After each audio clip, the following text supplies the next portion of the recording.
soir, nous parlerons de l'influence des forces astrales et de l'impact sur la dimension psychologique de l'être, c'est-à-dire ce qui l'amène ou ce qui peut le pousser à des formes de maladie mentale. Nous recevons pour parler de ce sujet M. Bernard de Montréal.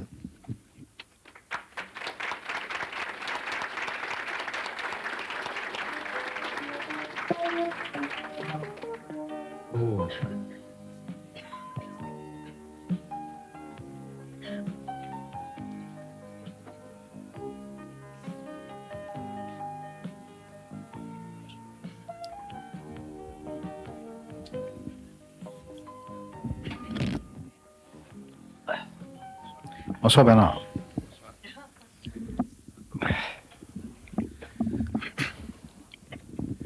Bernard, les gens sont souvent confrontés à des pressions énormes sur le plan économique, sur le plan social.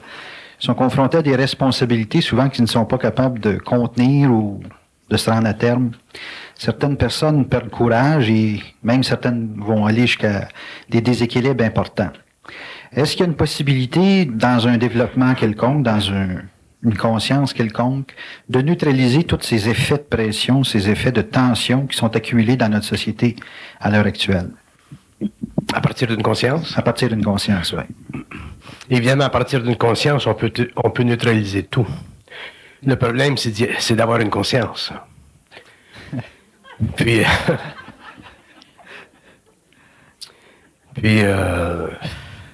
avoir une conscience, ce n'est pas facile parce que ça nous demande de repenser la façon qu'on pense. L'homme peut pas être conscient puis penser comme il pensait quand il était inconscient. Mm-hmm. Autrement dit, l'homme de l'évolution, qui est un être conscient, ne peut pas penser comme un être involutif. Mm-hmm. Donc, il est forcé, au cours de son développement, de mettre en œuvre une façon de penser qui est fondamentalement axée sur sa réalité. Quand je dis sa réalité, je veux dire sur ses besoins. Quand je dis sur ses besoins, je veux dire sur sa capacité mentale de se dissocier émotivement des dépenses d'énergie inutiles qui font partie de son ego, qui font partie de sa personnalité, qui font partie de son inconscience, qui font partie de ses craintes, qui font partie de sa façon de traiter avec la vie par rapport à la conscience collective. Mm-hmm. Autrement dit, il faut que l'homme développe une individualité profonde qui est fondamentalement basée sur sa façon de voir les choses. Et ça, c'est pas facile parce que ça demande qu'on perde le support social, psychologique que la société nous donne pour se créer notre propre support personnel. Donc, ça demande des épaules fortes, solides. Ça demande une capacité personnelle de réellement transcender nos craintes. Quand vous parlez de perdre une sorte de support avec la société, est-ce que c'est simplement perdre le sens des valeurs qu'on a par rapport à la société ou ça va plus loin que ça? Pas nécessairement perdre le sens des valeurs, mais les ajuster. Je vous donne un exemple. Si on prend une personne qui est bonne, qui est spirituelle, qui a de bonne volonté, qui est équilibrée, une bonne personne civique, et qu'on regarde le problème, par exemple, des guerres en Yougoslavie ou de la famine en Éthiopie. Il y a des gens qui regardent les nouvelles ou qui lisent les nouvelles et qui sont très affectés par ces conditions-là. Ils se sentent responsables. Ils se sentent responsables, ils se sentent socialement responsables, ils se sentent politiquement responsables, ils se sentent moralement responsables, ainsi de suite. Spirituellement responsables. Et un être conscient ne peut pas, est incapable de se sentir responsable pour le karma de l'humanité. Donc, ça demande un revirement complet de sa position personnelle. Ça ne veut pas dire qu'il est pour la guerre, ça ne veut pas dire qu'il est pour la famine, ainsi de suite. Mais au niveau de ses émotions, il ne peut pas transférer le fardeau de l'expérience collective le fardeau du karma planétaire, ainsi de suite, et prendre ça sur ses épaules, parce que,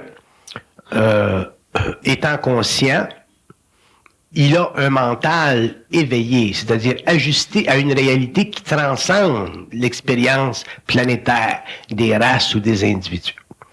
Et à ce moment-là, ben, il est obligé de mettre de côté la mémoire de la race, mettre de côté les émotions qui normalement il utilise pour vibrer par rapport à ces expériences-là.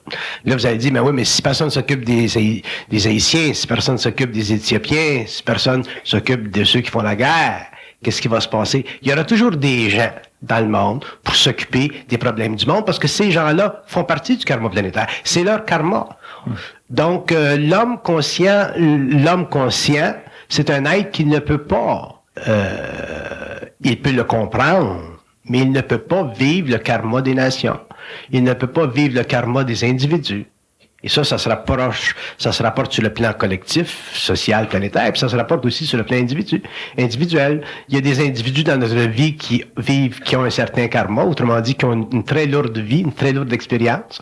Et ces individus-là, souvent, affectent nos vies personnelles, puis on a de la difficulté à réellement mettre de l'ordre dans nos rapports avec ces individus-là. Pourquoi? Parce que étant judéo-chrétien ou étant des êtres qui appartenant à une certaine spiritualité, qui avons une certaine religiosité, qui avons un certain sens moral, on a tendance à vouloir continuer à aider ces gens-là, puis ces gens-là, on peut pas les aider parce qu'ils n'ont pas suffisamment de force pour s'aider eux-mêmes. Donc, à un certain moment, il faut que l'homme devienne suffisamment éveillé et conscient pour dire, bon, ben, OK, ça c'est ton chemin, puis ça c'est mon chemin.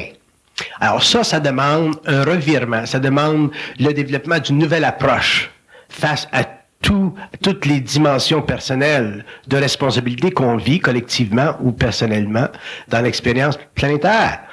Et ça, c'est pas facile parce qu'on est des êtres de mémoire. On a une mémoire raciale, on a une mémoire nationale, on a une mémoire collective, puis on a une mémoire personnelle. Puis c'est difficile pour nous de nous désintoxiquer, de dépolluer notre conscience par rapport à ce qui se passe dans le monde, parce qu'on est lié, on vit des liens très profonds par rapport à l'expérience humaine. Et est-ce que c'est des liens réels ou c'est des liens... Ce sont des liens réels, ils sont réels mais illusoires. Ils sont réels dans le sens qu'ils ont une conséquence sur notre comportement, mais ils sont illusoires dans le sens qu'ils font partie de notre ignorance. Puis vous savez, quand vous avez une certaine conscience ou que vous pouvez à volonté communiquer avec le plan mental pour étudier la vie de l'homme ou la vie des nations ou la vie d'une planète, ainsi de suite, vous pouvez pas avoir accès à des données qui sont conformes à des paramètres sociaux, qui sont conformes à l'expérience psychologique de l'homme évolutif, parce qu'à partir du plan mental, tout ce qu'on étudie à partir du plan mental est étudié dans une lumière qui est totalement différente. C'est pas une lumière astrale, ça fait pas partie des plans de l'âme. On n'est pas en contact avec des entités du monde de la mort. Donc, la perception de l'homme vis-à-vis de la réalité planétaire est totalement haute.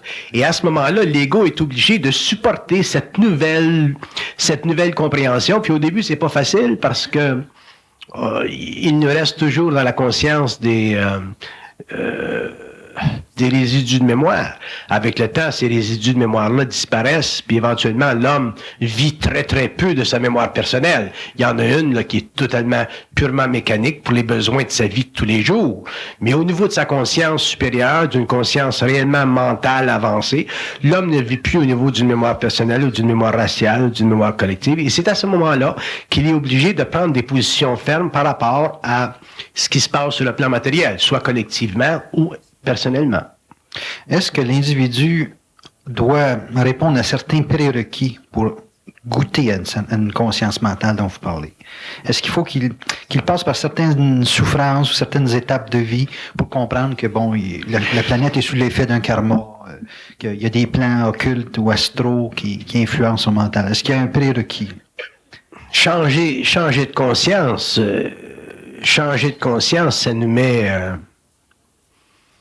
ou élever sa conscience, ça nous met, ça élimine les conditions inférieures, donc ça met l'être à nu. Et comme ça met l'être à nu, au début, il y a une certaine souffrance. Apprendre quelque chose de neuf, quelque chose qui est absolu en soi, ça crée, pour un être qui vit de relativité ou de conscience historique ou de conscience comparative, ça crée un remous. C'est inévitable. L'homme ne peut pas croître en conscience et ne pas vivre une certaine souffrance. Par contre, s'il est suffisamment intelligent et s'il se protège, cette souffrance-là va être diminuée proportionnellement. S'il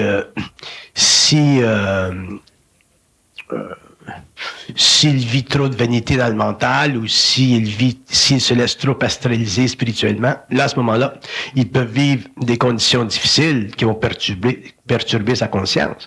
Mais si l'homme fait attention, puis qu'il est calme et qu'il avance lentement à un rythme qui fait partie de la descente de la lumière dans ses corps subtils, l'homme va vivre une vie moins souffrante, mais il faut qu'il y ait un peu de souffrance.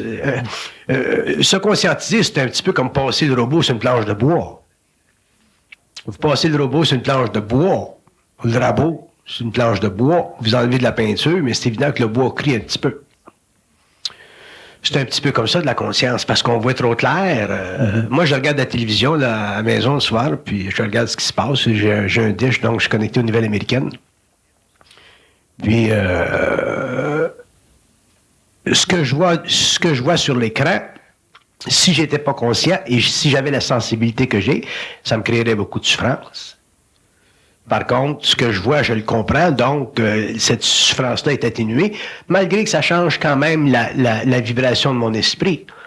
Puis des fois, ça me met dans des états de conscience pas mal aguerris, mais aguerris à un point où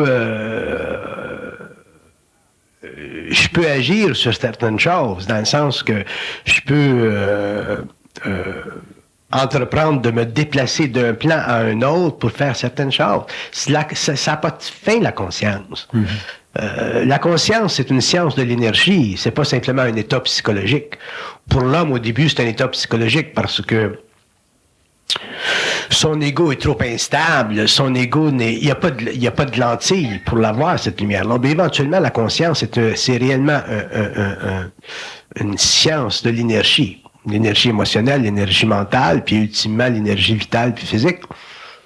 C'est ça de la conscience. Le mot conscience, c'est un thème qui est ambigu et qui nous amène à convoiter un certain état ou à convoiter une certaine puissance, non, lucidité. Une certaine lucidité. Lucidité, ça va.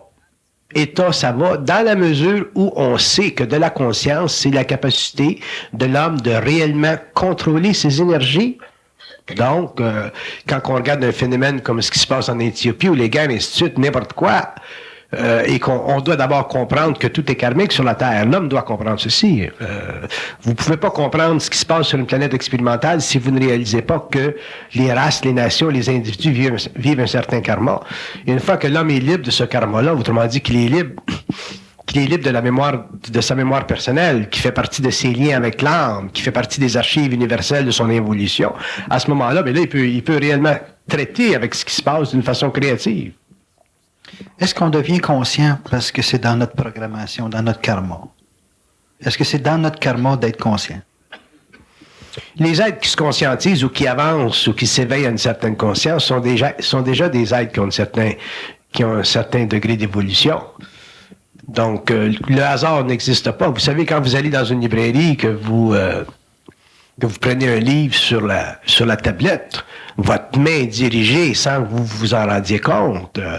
On est très, très opaque dans notre conscience, mais si on était plus transparent, on verrait que il faudrait pas que l'homme soit trop transparent trop vite parce que ça y créerait des chocs. Si l'homme savait jusqu'à quel point il vit une union avec les plans invisibles, et s'il n'était pas préparé à cette union-là, à cette fusion-là, ultimement, l'homme serait réellement mal en train. Il serait très, très bouleversé.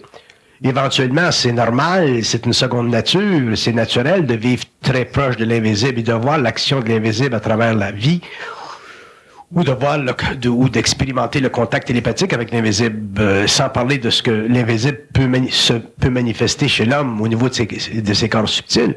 Mais l'invisible est très, très interrelié avec la vie humaine. Puis c'est ça de l'inconscience. De l'inconscience, c'est l'inhabilité de réaliser ceci. Une fois qu'on a une certaine conscience, une conscience qui grandit, on voit ceci. Puis quand on passe à d'autres étapes d'évolution, surtout en ce qui concerne la transformation du corps mental, quand on commence à connaître et à comprendre le phénomène de la pensée, l'astralisation de la pensée, là, on commence à voir jusqu'à quel point l'homme est un être multidimensionnel. Rendu à ce stage-là, la vie devient beaucoup plus facile, beaucoup plus compréhensible et elle peut être beaucoup plus agréable aussi. Être conscient de l'invisible, est-ce qu'on doit être informé avant des plans ou des dimensions dans lesquelles l'être traite, ou si on devient conscient, tout simplement, des plans? Il y a seulement une règle pour prendre conscience de l'invisible. Il faut comprendre le phénomène de la pensée. Dans l'évolution de la conscience supramentale sur la Terre, si l'homme ne prend pas conscience de l'origine de la pensée, il ne sera jamais conscient. Parce que être conscient, ultimement, ça veut dire être en communication télépathique avec les circuits universels.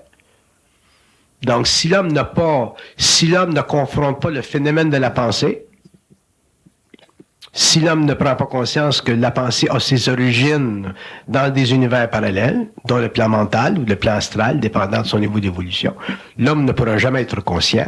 Il peut avoir une certaine spiritualité, une certaine sensibilité, mais c'est pas assez, ça, être conscient. Parce qu'être conscient, ultimement, ça veut dire avoir une science profonde de la vie matérielle, avoir une science profonde de la vie de l'homme, avoir une science profonde de la vie des nations, avoir une science profonde de la vie systémique, avoir une science profonde des vagues de vie en évolution sur le plan mental, sur le plan astral, sur le plan éthérique. La conscience est une science globale, universelle, du mental organisé. La conscience, c'est l'effet chez l'homme au niveau de son cerveau du pouvoir de la lumière à travers ses cellules. La conscience, c'est une science exacte de la vie. Donc, si l'homme ne prend pas conscience d'un phénomène fondamental à son évolution, qui est la pensée, un phénomène qui le sépare du règne animal, il ne pourra jamais être conscient. Il pourra être spirituel, il pourra s'intéresser à l'ésotérisme ou à l'occultisme. Mais ça, ce sont simplement des voies. L'occultisme ou les sciences paranormales sont des voies qui mènent à la conscience. Mais la conscience, en soi, se tient par elle-même et n'a plus besoin de fondation. Elle est d'ailleurs une nouvelle fondation. Mais c'est une fondation qui prend en considération le fait que la pensée vient d'ailleurs. Un homme qui ne réalise pas que la pensée vient d'ailleurs, qui n'en arrive pas graduellement à réaliser ceci, ne peut pas avoir une conscience mentale. Bon, ce soir, on l'entend. Techniquement, on aurait simplement à lutter contre des pensées qui font pas notre affaire ou qui se présentent dans notre mental et commencer à faire un éveil de conscience face au phénomène de la pensée. Est-ce qu'il y a des forces qui veulent pas qu'on soit conscient? Oui. Il y a des forces astrales qui ne veulent pas que l'homme soit conscient. Par contre, ces forces-là sont impuissantes face à l'homme dans la mesure où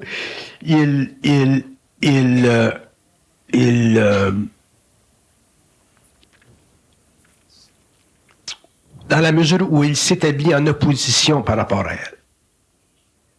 Donc, l'homme pense tout le temps. Si un homme qui irait dans son intérieur, puis qui commencerait à communiquer intérieurement avec un plan quelconque, ne sachant pas lequel, probablement ce serait un plan astralisé, donc il serait probablement en contact avec des entités spirituelles qui peuvent être d'un certain niveau d'évolution. Ces entités-là pourraient ne pas vouloir lui répondre parce que déjà leur sécurité serait mise en demeure ou en danger. Mais même si l'entité demeure silencieuse pendant 10 minutes, 15 minutes, une demi-heure, une journée, elle ne pourra pas indéfiniment être silencieuse parce que l'homme ne peut pas vivre une conscience mentale sans que son cerveau et sans que sa conscience égoïque soit nourrie par la pensée. pour pouvoir ne pas vivre de pensée là, pendant des mois, puis des années, et ainsi de suite. Là. Ça prend une fusion, puis l'homme n'est pas à ce stage-là. Donc, l'homme est obligé d'être nourri au niveau du mental parce que ça fait partie du besoin psychologique de son ego au niveau émotif et psychologique, de pouvoir toujours s'identifier avec un mode de pensée qui représente sa personnalité. Donc, si l'homme sait que la pensée vient d'ailleurs, puis qu'il commence un peu à se mettre en opposition avec cette pensée-là, dans la mesure où elle lui crée une souffrance, dans la mesure où elle n'est pas créatrice, éventuellement, les plans seront obligés de se soumettre à sa volonté et de commencer à y répondre. Mais l'homme va être obligé d'adapter une attitude très, très objective par rapport à cette nouvelle entrée dans le monde astral de sa conscience. Parce que, déjà, il viole les lois de l'involution. Et c'est parce qu'on viole les lois de l'involution que les entités astrales, à quelque niveau qu'elles soient, que les entités astrales s'objectent à ce que l'homme devienne conscient. Il faut jamais perdre de vue que l'homme sur la Terre n'est pas très intelligent et que l'homme, quand il meurt, n'est pas plus intelligent. Donc, avant que l'homme puisse passer à travers les plans astraux puis connecter avec la source de sa lumière, il va falloir qu'il traverse cette jungle mentale qui est sa façon de penser subjective, qui est la fondation de sa personnalité. Un être qui est conscient ou un être qui est dans sa lumière ne peut pas vivre des pensées stupides, négatives, destructrices. Donc, ces pensées-là, qui ne l'appointent pas avec sa réalité, ce sont des pensées astralisées, qui sont plus ou moins dangereuses, qui font partie de son expérience, qui font partie de son état d'âme, mais avec le temps, l'homme en arrivera à établir la fondation d'une nouvelle psychologie. À ce moment-là, l'homme commencera à grandir en conscience, parce que c'est tout ce qu'il a de besoin. Le reste, connaître les lois occultes de la vie, connaître les lois occultes à n'importe quel niveau, dans l'univers local ou dans d'autres univers, c'est totalement conséquentiel à la conscience. La conscience, une fois qu'elle est éveillée et que le lien universel est établi, savoir ceci ou savoir cela, c'est totalement un jeu d'enfant, c'est une conséquence de cette ouverture-là. Mais le premier travail de l'homme, et le seul d'ailleurs, travail de l'homme, ça sera la prise de conscience de l'origine de sa pensée. Il n'y a pas d'autre clé d'évolution pour l'évolution de la race humaine que celle où l'homme sera obligé de reconnaître que la pensée vient d'ailleurs et de se mettre en opposition avec cette pensée-là si elle ne fait pas son affaire, si elle n'est pas créatrice. Et à ce moment-là, mais éventuellement, d'autres circuits s'ouvriront et l'homme viendra en contact avec sa conscience mentale. Bon, disons que si l'enjeu pour les forces sur les plans, c'est notre mental, c'est leur territoire, ni plus ni moins de combat et de lutte entre la lumière et certaines forces astrales, quel est le choc que l'être humain sur le plan planétaire peut vivre par rapport au fait qu'il commence à s'éveiller à une conscience de certaines forces astrales? Est-ce que les forces astrales ont le pouvoir de rendre fou un individu par toutes sortes de pressions sur sa pensée, ou est-ce qu'ils ont une capacité, si l'être ouvre une lutte ouverte par le biais de cette opposition mentale au domaine de la pensée, est-ce que ces entités-là ont la capacité d'emmener un individu, exemple, à se détruire ou à détruire son environnement ou quoi que ce soit du genre, avec différentes pressions? Quand on commence à éveiller cette conscience-là. Le plus grand danger de l'homme par rapport à l'astral, c'est l'orgueil. Un homme qui n'aurait pas d'orgueil, pas d'orgueil, serait totalement intouchable par rapport à l'astral. La plus grande faiblesse de l'homme, le plus grand danger de l'homme, la plus grande illusion de l'homme, c'est l'orgueil. Un homme qui n'a pas d'orgueil, il n'est pas attaqué par l'astral, parce que l'orgueil, le danger de l'orgueil, quand on le regarde d'un point de vue occulte, c'est que faut comprendre que l'astral a accès aux archives de l'homme. Donc l'astral, c'est comme une banque. L'astral, c'est une mémoire très vaste qui est connectée à nos vies antérieures, qui est connectée à notre vie maintenant. Donc, un être qui serait, par exemple, très, très spirituel, puis qui serait orgueilleux, qui voudrait évoluer, puis qui serait condescendant par rapport aux autres êtres, puis qui dirait, ah ben moi je suis conscient, toi tu l'as pas. Je donne des exemples. pour être victime de l'astral, parce qu'à ce moment-là, l'astral, surtout s'il est ésotérisé ou occultifié, l'astral pourrait dire à ce type-là, bon ben, toi t'es le Christ. C'est ça qui est arrivé avec Koresh. Fait qu'un type qui se fait dire qu'il est le Christ, s'il est moindrement orgueilleux, il est fait à l'os. Il est fait à l'os. Ouais, c'est vrai. Fait à l'os. Ou t'es Jean-Baptiste, ou t'es la Sainte Vierge, ou je sais pas moi. Ils peuvent faire des problèmes. Et ils vont toujours utiliser la programmation humaine. Ils vont toujours utiliser ce que nous autres, les hommes, on a dans le cerveau en tant que mémoire. C'est pour ça que la mémoire de l'évolution est très dangereuse. Non pas parce qu'elle n'est pas nécessaire. L'homme a besoin de mémoire pour fonctionner. Mais elle est dangereuse dans ce sens qu'il y a des registres de mémoire qui ne sont pas utiles. Quand tu additionnes 1 plus 1, ça fait 2. C'est utile de savoir ça. Des règles de géométrie, c'est utile de savoir ça. Il y a des choses qui sont utiles sur la Terre. Mais il y a des mémoires qui ne sont plus utiles parce que ces mémoires-là font partie de l'évolution de la conscience raciale planétaire. Et qui aujourd'hui, il y a certainement des hommes, mais qui aujourd'hui, quand on parle généralement, est en mesure, sur le plan évolutif de la conscience réflexive, de réellement comprendre, de savoir qu'est-ce que c'est que ça veut dire l'invisible, la mort, les hiérarchies spirituelles, les anges, les archanges. Qu'est-ce que c'est quoi ça, cette affaire-là? C'est quoi ça le Christ? C'est quoi ça la Sainte Vierge? C'est quoi ça? Donc, on peut faire des études historiques, on peut être même réconforté par les églises, et ainsi de suite. Ça, c'est bon.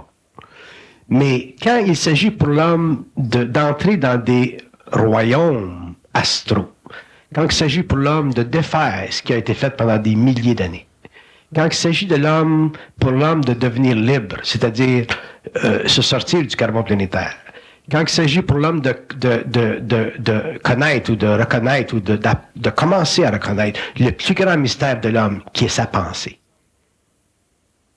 Parce qu'un homme qui a accès au phénomène de la pensée, qui connaît le phénomène de la pensée, qui connaît les lois de la pensée, a automatiquement accès à l'invisible à tous les niveaux. Donc, à ce moment-là, c'est évident qu'il y a des êtres dans les plans parallèles qui ne sont plus dans la matière, qui ne sont pas intéressés à ce que l'homme ait accès à ces sciences-là, parce que ces êtres-là vampirisent la conscience humaine. Ça fait partie des lois de l'évolution. Et à partir du moment où l'homme commence à voir clair à travers toute cette jungle, s'il est orgueilleux, ces êtres-là vont automatiquement faire vibrer en lui des pensées réellement ridicules, qui peuvent réellement, s'il est orgueilleux, le prendre à cœur. Et c'est là que l'homme devient vulnérable, devient victime de sa propre stupidité. C'est une raison d'ailleurs pour laquelle, dans l'évolution de la conscience, d'une conscience supérieure sur la Terre, un des grands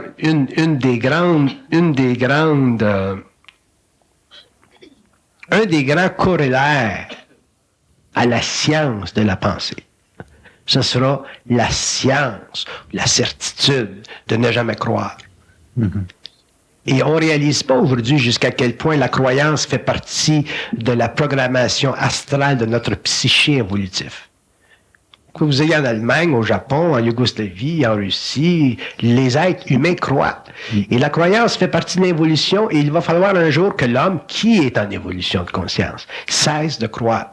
Parce que la croyance, c'est un mécanisme astral, c'est une force qui s'installe dans l'homme, qui crée des égrégores et qui pulvérise son rayon de lumière. Un homme qui croit ne peut pas avoir de lumière. Il peut avoir une belle lumière spirituelle, il peut avoir une belle lumière astrale, mais il ne peut pas avoir une lumière mentale parce que dans le monde mental, la croyance est inexistante. La croyance fait partie des normes psychologiques de l'évolution. La croyance fait partie des lois évolutives du développement égoïque. La croyance est la fondation même de la personnalité.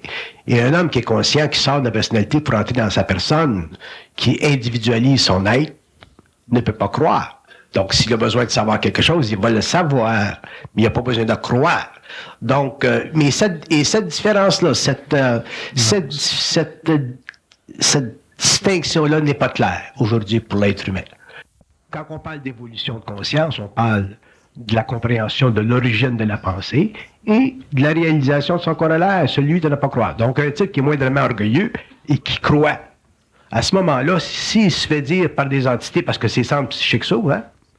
Quand tes centres psychiques s'ouvrent, que tu commences à vivre la voie intérieure, c'est pas parce que tu as une voie intérieure que tu es safe. D'ailleurs, la voie intérieure, ça peut être très, très dangereux. Donc, cette voie intérieure-là, il faut qu'elle se désastralise. Et si l'homme croit à sa voie intérieure, il est fait. C'est plus dangereux de croire à la voie intérieure que de croire à un être humain. Pour quelle raison? Parce qu'un être humain, s'il te fait du mal, tu peux lui donner une claque sur la gueule. Tandis que la voie intérieure, si elle te fait du mal, tu ne le verras pas. Parce que le degré d'illusion qu'elle peut créer dans ta conscience mentale astralisée est énorme. D'ailleurs, ça peut mener au suicide, ça peut mener à l'autodestruction, ça peut... Et pourtant, c'est pas un phénomène qui est rare, parce que les psychologues le savent, que les gens qui sont moindrement débalancés entendent des voix intérieures. Donc, le phénomène de la voix intérieure, on l'accepte. Mais quand on commence à passer d'un niveau d'involution, de l'involution à l'évolution, l'homme ne peut plus se permettre de vivre un rapport étroit avec sa voix intérieure par l'entremise de la croyance. J'ai rien contre la voix intérieure, mais je m'oppose à ce que l'homme y croit. Là, vous allez dire, mais si on n'y croit pas, comment est-ce qu'elle peut nous servir? Vous aurez amplement de temps pour qu'elle vous serve. Mais en attendant, si vous y croyez et que vous êtes moindrement astralisé, ça dépend de l'individu, ça. Les individus ne vont pas vivre les conséquences de la croyance au même niveau. Il y a des individus qui vont vivre la croyance et qui vont être amenés au suicide. Il y a des individus qui vont vivre la croyance, puis ça va leur créer un certain support moral. Mais quand on met ça au pire, l'individu qui est sensible, dont les centres psychiques sont ouverts, qui a une voix intérieure et qui est moindrement allié à des forces astrales qui sont négatives, destructives, et ainsi de suite, s'il croit, il n'aura jamais accès à une conscience mentale. Il sera amené à l'autodestruction avant ça. Est-ce qu'il y a une relation entre croire et l'orgueil? Entre croire et l'orgueil? Ouais. Faut-il être orgueilleux pour croire? Non. Croire, c'est de la naïveté. L'homme sait. Un être orgueilleux, c'est un être naïf. L'être orgueilleux est un être naïf, mais si vous faites la connexion entre la croyance entre la croyance et l'orgueil, je dis que la croyance, c'est de la naïveté.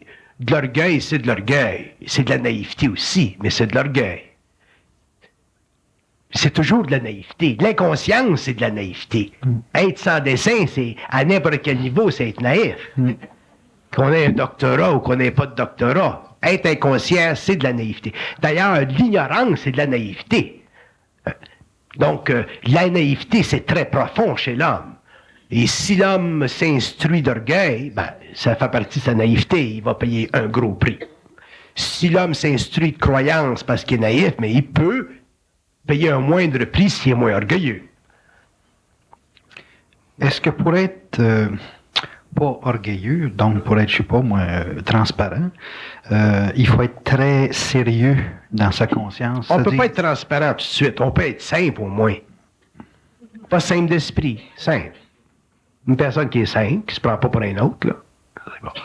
Mais si on commence à se prendre pour un autre, là, on est fait. La transparence, ça vient après. La transparence, ça fait partie de la transmutation du corps mental. La transparence, c'est définitivement l'éclatement d'orgueil. La transparence, un homme qui est transparent, tu peux même pas sentir la vibration de l'orgueil. Transparent. Bernard, êtes-vous d'accord qu'un orgueilleux se coupe instantanément de son lien? Un orgueilleux se coupe de son lien universel, oui. OK. Un être simple, est-ce qu'il a à ce moment-là contact avec son lien universel? Un être simple a un lien avec son être universel, mais le lien n'est pas suffisamment présent parce qu'il y a chez lui encore trop d'astralité. Mais un être simple a facilement accès à son être universel. Est-ce qu'un être simple est plus porté à croire qu'un orgueilleux? Un être simple est plus porté à croire qu'un orgueilleux parce qu'un être simple est plus ouvert à l'invisible. Tandis qu'un orgueilleux est plus Un orgueilleux est plus... soit qu'il soit moins ouvert à l'invisible ou qu'il soit trop ouvert à l'invisible. OK. À ce moment-là, quand on croit, est-ce qu'on se coupe du lien universel? Quand on croit, on s'empêche de devenir intelligent. Donc, on se coupe du lien universel. Non. On s'empêche de devenir intelligent. On peut croire puis avoir accès. On peut croire et être mis en vibration par le lien universel, mais on n'y a pas accès mentalement.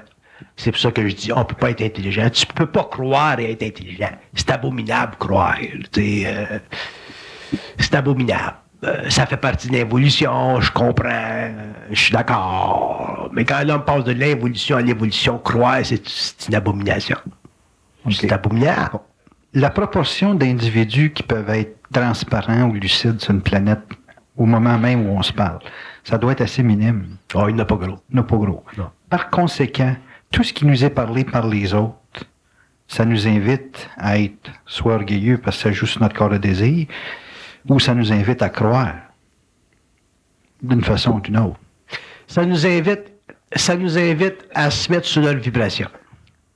Se mettre sur la vibration, est-ce qu'on pourrait lier ça au fait de croire? Se mettre sur la vibration d'une personne, c'est perdre un peu de son identité par rapport à un autre. Ça passe par croire. Ça fait partie de s'allier avec lui à travers nos émotions. Il croit ça peut être croire un petit peu. Ouais. Un petit peu plus à lui qu'à nous autres. Ouais. OK.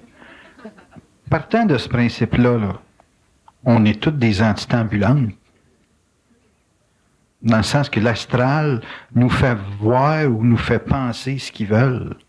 Donc, ils nous coupent continuellement de notre lumière. L'astral peut nous faire penser ce qu'il veut. Oui. À travers quelqu'un. À travers quelqu'un, oui. Par conséquent, comment on doit traiter dans nos relations humaines?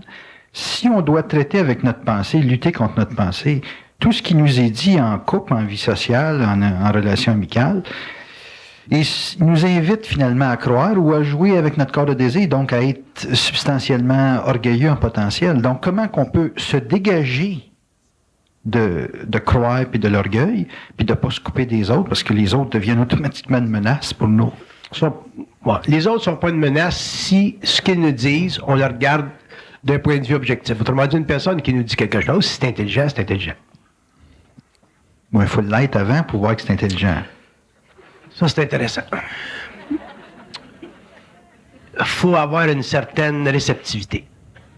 Il y a des gens qui ont de la réceptivité, il y a des gens qui sont réceptifs, il y a des gens qui aiment parler avec des gens, il y a des gens qui aiment écouter des gens, voir qu'est-ce qu'ils ont à dire. Autrement dit, goûter un petit peu derrière la personnalité qui est astralisable, goûter un petit peu de la lumière qui existe, parce que les hommes ont tous un petit peu de lumière. Mm-hmm. Bon, à partir de ce moment-là, si l'homme dépasse un petit peu la personnalité, regarde ce qu'il y a en arrière, même si c'est pas bien dit, c'est dit que tout croche, mais à ce moment-là, on peut voir l'intelligence de l'autre, puis on s'habitue, puis lui il s'habitue à l'être, ainsi de suite. Donc il se crée une synergie là. Mais si on est orgueilleux, on est fait, parce que là on va entrer en compétition. Si on croit, on est fait aussi parce qu'on se met sous leur vibration. Donc il faut que l'homme demeure neutre. Quelqu'un qui dit quelque chose d'intelligent, c'est intelligent, point final. Fait que t'as pas besoin de croire, c'est intelligent. Ça sent quelque chose qui est intelligent. Oui, quand on est intelligent. Quand on est réceptif. Être réceptif, c'est avoir une certaine sensibilité. Mais c'est les réceptifs qui ont tendance à croire. Les réceptifs ont tendance à croire parce qu'ils sont naïfs. Bon, comment est-ce que quand tu sais, je vais me mettre dans la peau de quelqu'un qui est réceptif puis qui peut croire. Si quelqu'un me parle puis qu'il y a une habilité, dans un talent ou une compétence au niveau de sa dynamique, il va me vendre ni plus ni moins sa salade. J'ai rien pour argumenter, j'ai rien pour me situer, j'ai pas conscience du plan qui travaille à travers lui, là. Je le regarde opérer, il fonctionne, il est mécaniquement efficace, fonctionnel. Pourquoi je le croirais pas? Ça veut pas dire que ça répond à mes besoins, mais ça veut dire que c'est impressionnant. Donc, dès qu'il m'impressionne, j'ai tendance à le croire. Ouais. Qu'est-ce qu'il faut que je fasse, là? Je suis dans la rue, c'est la rue Sainte-Catherine, là, puis il est en train de me vendre un bateau à voile que j'ai pas besoin, là. Si quelqu'un vous vend ce que vous dites, sa salade, il y a certainement des ingrédients dans cette salade-là que vous pouvez sentir, parce que si vous allez avoir une certaine sensibilité, bon, mais vous restez là. Là, si vous commencez à rentrer dans le dressing, puis la mayonnaise, puis ci, puis ça, mais là, c'est un autre pain d'affaires. Mais il y a quelque chose de sa salade qui va avoir, qui va avoir de l'allure. Vous restez là. Vous rencontrez une autre personne qui va vous donner une plus grosse salade, qui va avoir encore de l'allure, mais vous restez là. Mais vous ne pouvez pas vous permettre de croire. Puis croire, ça serait manger la salade? Croire, ça manger la salade. Ouais. Ouais. OK. Ouais. Il dit c'est bon pour ton régime. Ouais, tu peux goûter un petit peu, tu peux la licher. La licher puis la manger, c'est une autre paire de manches. Vous n'êtes pas prêt à manger de salade. Vous devriez manger vos propres salades à vous autres. Bon, mais Tu ça, peux pas manger la salade de quelqu'un. Tu peux pas manger la salade de quelqu'un. Bon, ben, ça, c'est un- Tu peux y goûter, tu peux la licher, tu peux te frotter dessus, mais tu peux pas manger la salade. Bon, ben, ça, c'est un point important, Bernard. C'est important de manger nos propres salades. Ça veut dire qu'il faut confronter nos propres pensées plutôt que de toujours confronter les pensées des autres.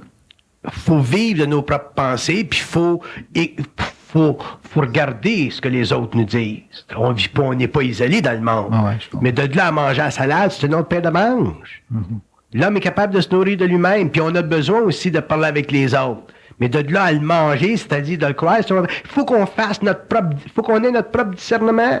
Si vous me dites quelque chose qui c'est intelligent, moi je vais le prendre. J'ai même pas besoin d'y croire, je vais le prendre, c'est intelligent. Mais vous le prenez parce que vous le savez. Je vais le prendre parce que c'est intelligent. Puis vous le reconnaissez intelligent Je le reconnais comme étant intelligent, oui. parce que vous le savez intelligent.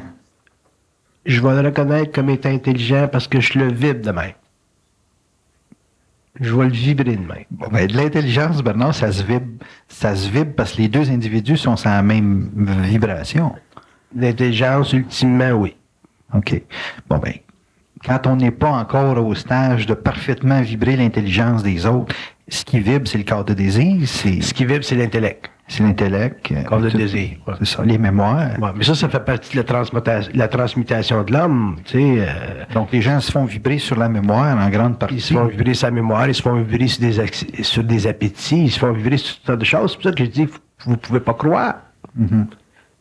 Que vous mettiez en vibration quand vous parlez, c'est une chose. Mais hands off. Hands off. Il y a un temps, dans le temps, où l'homme pourra prendre de ce qu'un autre dit, là, sans aucune condition, mais ce temps-là n'est pas arrivé. Bon, ben, comment qu'on peut, dans nos relations humaines, participer, s'associer à des actions et puis voir la part qui est karmique, puis voir la part qui est au niveau de l'esprit? La part qui est au niveau de l'esprit, elle est toujours créatrice. La part qui est karmique, elle est expérientielle. Mais je vous jure que la nuance entre les deux, c'est difficile à faire parce que pour beaucoup de gens, Ouais, c'est difficile à faire parce que ça fait partie des subtilités qui existent entre l'âme et l'esprit. Il y a une grosse différence entre l'âme et l'esprit. L'âme, ça sert toujours à nous mettre dans la merde parce que l'âme, c'est une mémoire qui se nourrit d'elle-même. Ça fait partie de l'essence de l'homme. Tandis que l'esprit, ça fait partie du principe de l'homme. L'esprit, c'est un principe. L'âme, c'est une essence. L'esprit, c'est un principe parce que l'esprit, c'est une lumière qui, quand elle rayonne, met en vibration un plan très, très subtil qu'on appelle le mental. L'âme, elle, quand elle vibre, elle met en vibration des états d'âme. Autrement dit, des mémoires. Et ces mémoires-là sont toujours en conflit avec l'esprit. L'esprit est toujours en conflit avec l'âme. Tout le temps, tout le temps, tout le temps. C'est ça l'évolution. est-ce que c'est ça qui crée la confusion? C'est ça qui crée la confusion et c'est ça qui crée aussi la limite de la conscience humaine, donc la limite de la connaissance, donc l'impossibilité pour l'homme de savoir, c'est-à-dire d'entrer dans les archives universelles à volonté puis d'en sortir à volonté. Y a-t-il un moyen pour une personne, disons, qui est consciente de vivre des états d'âme, de se dégager de ces états d'âme en partant je dirais, du principe de se battre contre sa pensée ou de confronter la pensée? Il faut confronter la pensée. Il faut d'abord savoir que la pensée vient d'ailleurs. C'est la clé de l'évolution, ça. Puis ça va faire le renversement? Ah ben, ça, c'est instantané ou ça prend du temps? Non. Une fois que ça commence, ça commence. Quand tu commences à faire ça, tu ne peux plus retourner en arrière après. Une fois que ça commence, ça commence. Après ça, ça se développe, ça se développe, ça se développe, ça se développe. Probablement que l'homme sera testé à différents niveaux, dépendant de lui-même. On est testé, puis testé, puis testé, puis testé. Parce que c'est comme ça que l'esprit pénètre, puis que le contact avec le plan mental s'actualise. Donc l'homme est testé, puis testé, puis testé, puis testé. C'est pas une formule, c'est une clé. Une clé, OK. Quand on parle à ce moment-là de brûler de la mémoire, est-ce que le terme brûler s'applique bien au fait de ça, là, quand on dit brûler la mémoire? Quand une personne neutralise la pensée dont on parle, là, est-ce que ça brûle la mémoire? Brûler de la mémoire, ça veut dire reprendre le contrôle sur notre âme. Il faut que l'homme reprenne le contrôle sur son âme. Sans ça, l'âme nous charrie, puis nous charrie, puis nous charrie, puis nous charrie. Donc, brûler la mémoire, ça veut dire reprendre le contrôle sur l'âme. Donc, ça veut dire que l'homme, éventuellement, en arrive à individualiser son être. Individualiser son être, ça veut dire participer étroitement avec son esprit à l'évolution consciente et créatrice de son moi universel, intégré dans la matière. Puis ça, l'âme ne disparaît pas, là. L'âme reste, seulement qu'elle se nucléarise, puis son périsprit disparaît éventuellement. Autrement dit, tout ce qui est expérientiel, négatif, illusoire, s'élimine. Puis là, il reste que le noyau de l'âme, le centre de l'âme, l'essence même de l'âme. Donc, à ce moment-là, quand l'homme vit au niveau de son centre animique, mais là, la connexion avec l'esprit est très forte. Ça, c'est la fusion. À ce moment-là, l'homme peut passer du plan matériel au plan éthérique parce qu'il n'y a plus besoin de vivre les exigences d'une conscience astrale. Il n'y a même pas le risque de faire un voyage astral s'il sort de son enveloppe matérielle. Il passe directement au plan éthérique. Vous dites nucléariser l'âme. Nucléariser l'âme, ça veut dire éliminer de la conscience de l'homme les mémoires karmiques évolutives antérieures à son incarnation présente, pour lui permettre de vivre dans un présent qui est absolu, dans un présent qui est absolu à cause de son contact avec le double, avec le plan mental. L'homme vient au monde avec des voiles. Il vient au monde ni plus ni moins. Est-ce que les voiles sont le karma de l'individu? Les voiles font partie de la programmation. On vient au monde avec une programmation. Nos vies antérieures nous sont cachées, nos expériences antérieures nous sont cachées pour pouvoir vivre l'expérience de l'âme dans une nouvelle époque, dans des conditions nouvelles, pour l'évolution de l'âme. Si l'homme avait accès à ses vies antérieures, d'une façon trop graphique, il ne pourrait pas supporter sa vie présente. Donc, c'est une sécurité. Par contre, c'est une limitation. Et cette limitation-là, elle est remplacée par le contact télépathique avec les circuits universels. Mais à ce moment-là, il n'y a plus besoin de mémoire pour authentifier sa conscience. Bon, est-ce que ces voiles ou ces couches là, qui enrobent l'âme sont sa mémoire? Oui. Bon. Est-ce que quand on élimine une mémoire, on élimine un voile? Quand on élimine une mémoire, on élimine la participation astrale d'une entité à notre inconscience mentale. Bon, est-ce qu'on peut avoir... Autrement dit, il faut que l'homme en arrive un jour à comprendre que l'organisation psychique de son moi est fondée sur l'appropriation de son être-té mentale par des entités qui sont dans l'invisible et qui ont un lien karmique avec lui, pour le pire ou pour le meilleur. On peut plus, à la fin du 20e siècle, maintenant que l'évolution de la conscience supramentale s'installe sur le plan matériel, on peut plus se leurrer dans la compréhension très, très occulte de l'invisible. Autrement dit, on ne peut plus aujourd'hui utiliser les sciences ésotériques et les sciences occultes pour convenir à nos besoins d'évolution psychologique. Les sciences occultes et les sciences ésotériques doivent être totalement réajustées à partir d'une lumière mentale qui est non fragmentée, c'est-à-dire que une lumière qui n'est pas astralisable ou astralisée. Ça, c'est l'évolution. Et l'organisation psychique du moi, faut qu'elle soit comprise, entendue de l'homme moderne. Faut que le phénomène de la pensée soit compris et entendu de l'homme moderne. Faut que la relation entre la conscience universelle ou la conscience systémique et l'ego soit comprise. Faut que l'âme soit comprise. Faut que la personnalité soit comprise. Faut que l'être, dans son essence matérielle, c'est-à-dire en fonction de ses émotions, soit réalisé à un autre niveau, c'est-à-dire dans une conscience mentale totalement à l'abri des émotions subjectives qui font partie des essences de sa programmation. Faut comprendre qu'est-ce que c'est de l'émotion. Quand je parle de comprendre, je veux pas dire simplement les vivre, parce qu'on les vit, les émotions, c'est évident tous les jours. Mais il faut les comprendre, puis il y a seulement une façon de comprendre les émotions, c'est de réaliser combien elles nous font souffrir ou combien elles nous rendent heureux illusoirement. Tu peux pas, l'homme ne pourra pas devenir conscient s'il n'arrive pas à comprendre l'effet, les conséquences, positives ou négatives, mais toujours illusoires de ses émotions. Les émotions font partie de la conscience animale de l'homme. Là, vous allez dire, bon, ben, si j'entends de la belle musique, puis j'ai des larmes, ou je vais voir une belle pièce de théâtre, puis j'ai des larmes, donc je vibre au niveau de mon corps émotionnel. Ça, c'est une vibration émotive qui est illusoire, mais elle est utile parce qu'elle donne à l'homme un certain plaisir. Du plaisir, on n'en a pas trop sur la planète. Par contre, si tu sors du théâtre, puis tu te prends pour la Traviata, mais là, t'es fait à l'os. Ouais. Quelque part, il faut que tu coupes. Ça, c'est comme le petit gars qui s'en va voir Bruce Lee, puis qui sort du théâtre, puis il vibre encore du Bruce Lee, mais là, éventuellement, tu vas avoir des problèmes. T'sais? Fait que c'est ça, l'émotion. Fait que l'émotion, c'est un petit peu comme la sexualité. D'ailleurs, on va vous dire une chose, l'émotion, c'est la sexualité de l'âme. Mhm.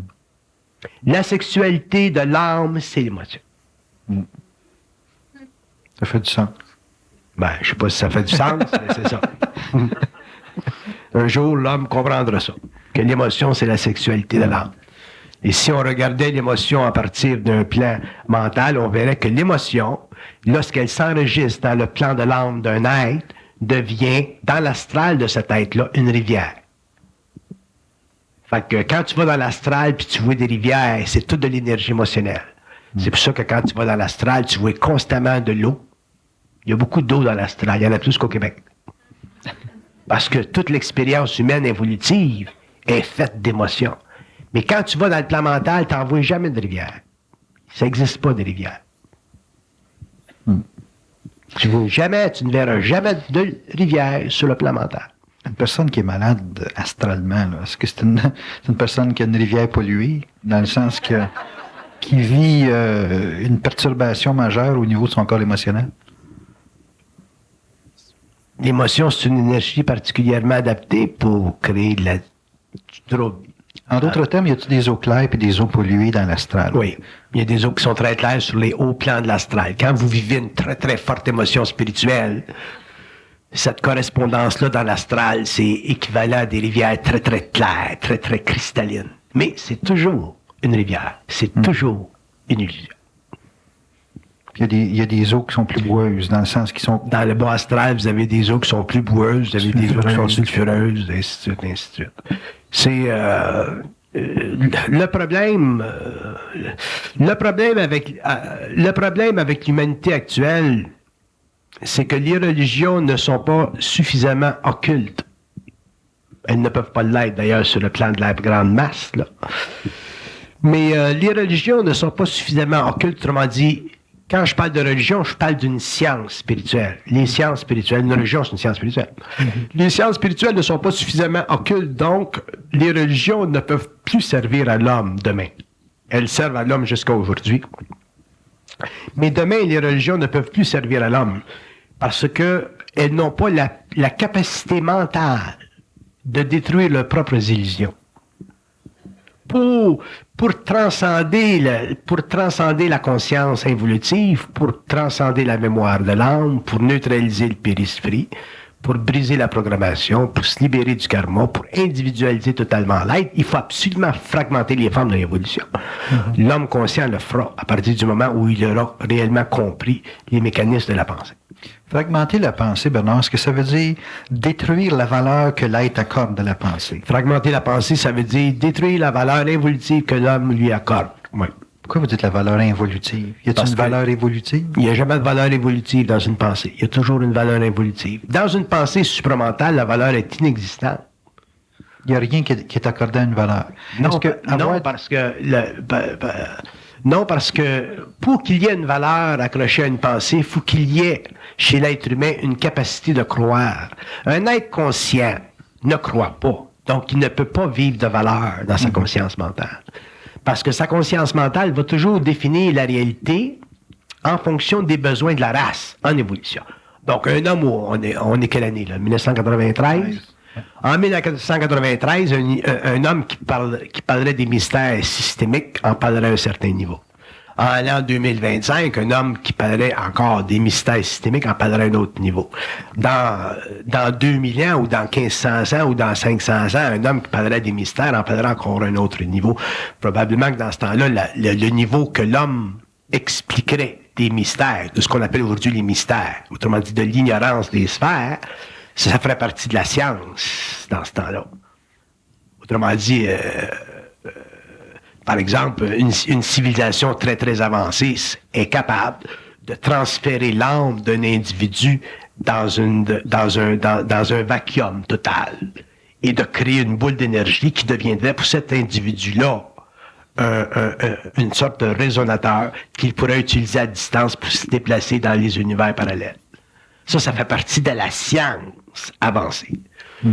Mais aujourd'hui, si on parlait de ces sciences-là dans un temps restreint comme en 1993, on serait obligé d'en parler dans un registre inférieur et on serait obligé de demander à l'homme de ne pas croire ce qu'on dit. Quand l'homme ou la pensée supramentale ou la pensée universelle ou la pensée scientifique multidimensionnelle fera partie de la conscience éthérisée de l'homme, autrement dit, quand l'homme aura accès à sa conscience morontielle, que l'homme pourra passer du plan matériel au plan éthérique à volonté, communiquer par télépathie à différents niveaux, rencontrer à volonté les différentes vagues de vie qui existent en évolution dans le système local, à ce moment-là, on parlera plus on parlera plus de conscience, on parlera de science. Mais ça sera une science tellement avancée comparée à ce qu'on connaît aujourd'hui, qu'à ce moment-là, l'homme sera réellement un scientifique de la matière, comme il sera un scientifique de la lumière, et ainsi de suite. Alors qu'aujourd'hui, on est simplement des scientistes de la matière. Et on ne peut pas se permettre de croire trop à des sciences occultes. Okay. Ou à des aspects occultes d'une science universelle qui n'est pas encore révélée parfaitement à l'homme, parce qu'il n'y a pas les corps pour travailler avec ces énergies-là. Travailler, oui. Si je comprends bien, croire, là, la problématique de croire, c'est que ça nous transporte dans des registres vibratoires qu'on n'est pas toujours en mesure de contenir. C'est ça. C'est ça le problème de croire. Si on croit des choses dans des registres qui ne sont pas dangereux, comme un homme qui croit à la religion catholique ou au dogme de l'Église, il n'y a pas de danger dans les grandes religions. Bon. Dans la mesure où il ne part pas en ballon, comme Karesh, et ainsi de suite. Bon. Donc, un prêtre ou un chrétien qui croit à l'Église, ça fait partie de son registre astral. Donc, pour lui de croire, c'est bon. Mais un homme qui commencerait à croire à des registres supérieurs qui ne sont pas confirmés dans son expérience moroncière, automatiquement deviendrait victime de sa propre astralité. Parce que les forces astrales, faut comprendre une chose. On a l'impression que les morts sont intelligents. On a l'impression que les morts ont accès à des dimensions, les morts ont accès à des données, les morts ont accès à des connaissances que nous n'avons pas. Et ça, c'est une illusion très grave. Les morts savent moins de choses que l'homme en fusion parce que les morts n'ont pas accès à la lumière. D'ailleurs, la pensée n'existe pas dans le monde de la mort. Donc, un mort, c'est un être qui est totalement mémoire. La mémoire n'est pas une forme constructive de lumière. La mémoire, c'est une forme cristallisée de lumière. Et les morts, à quelque niveau qu'ils soient dans le bas astral ou qu'ils soient dans le haut astral des maîtres, les morts sont des morts et ils demeurent des êtres anti-hommes. Par contre, dans les hautes sphères de la mort, les registres astraux sont suffisamment évolués pour que l'homme, sur le plan humain, dans ces registres extrêmement humains, soit capable de bénéficier émotivement de leur valeur raisonnable afin de transcender la souffrance expérientielle de son âme incarnée. Mais pour un homme conscient qui est en contact avec les hauts plans astraux de la mort ou avec des entités évoluées dans la mort, il n'est plus capable de vivre ces registres-là, puis automatiquement, il fragmente la pensée, il vient en lutte avec ces entités-là, et automatiquement, il crée dans le monde de la mort une révolution tranquille. Merci beaucoup, Bernard. De retour dans 20 minutes.